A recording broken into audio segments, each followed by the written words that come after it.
Jireenya keenya keessatti miirota dhiibbaa cimaa geessisan keessaa inni tokko miira gaabbiiti. Murtee tokko murteessuu keenyaaf yookaan murteessuu dhiisuu keenyaan carraa nu jalaa gubate yaadannee gaabbina. Utuun dafee murteesseera ta'e maal qaba? Utuun dafee murteessuu dhiiseera ta'e maal qaba jennee gaabbii keessa galla. Maddi gaabbii hedduudha.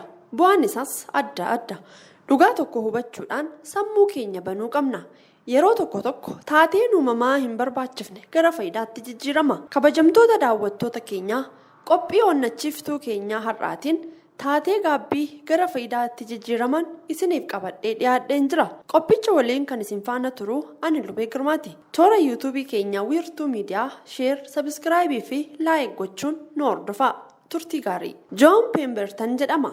Akka lakkoofsa addunyaatti bara 1886 dhaloota Kiristoos booda keessa qoricha haaraa argachuuf utuu yaalii godhuu wantoota waliin makaa turetti bishaan qulqulluu itti naquu yaadetti dogongoraan bishaan naafxaadhaan faalame itti dabale.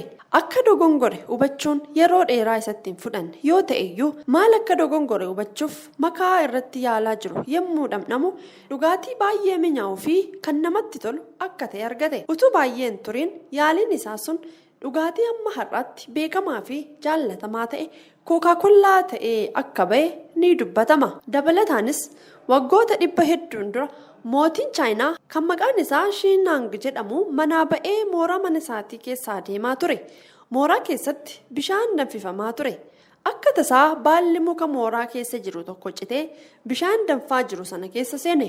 Taateen uumame isa hin gammachiifne yoo ta'eyyuu bishaanicha yommuu dhamdhamee ilaalu dhamdhama baalli sun bishaanichaaf kenne ni jaallate. Dhugaatiin baala shaayii jedhamu kan har'a guutummaa addunyaa irratti baay'ee beekaman guyyaa sana akka beekamee fi dhugamuu akka jalqabes ni amanama. Kanarraa wanti barannu mudannoo hin barbaachifne gara argannoo barbaachisaatti fiduudha. Akka lakkoofsa addunyaattis bara 1928 namichi maqaan isaa Aleksaandar Filiiming jedhamu boqonnaadhaaf yeroo hedduudhaaf manaa ba'ee erga tureen booda yommuu gara mana isaatti deebi'u mana ittoo isaa keessatti wanta shaaggate tokko arge. Wanta shaaggate sana dafee gatuu mannaa itti dhiyaatee maal akka ta'e hubachuu filate. Qorannoo yeroo dheeraa erga irratti gaggeessee booda qoricha har'a dhukkuboota hedduudhaaf daawwaa ta'e kan peensiliinii jedhamu irraa argate. Kabajamtoota daawwattoota keenyaa taateewwan gaggabaaboo olitti ta'an kun barsiisoo jireenyaati.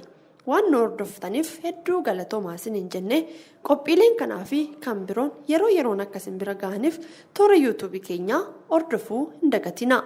Fayyaa ta'a.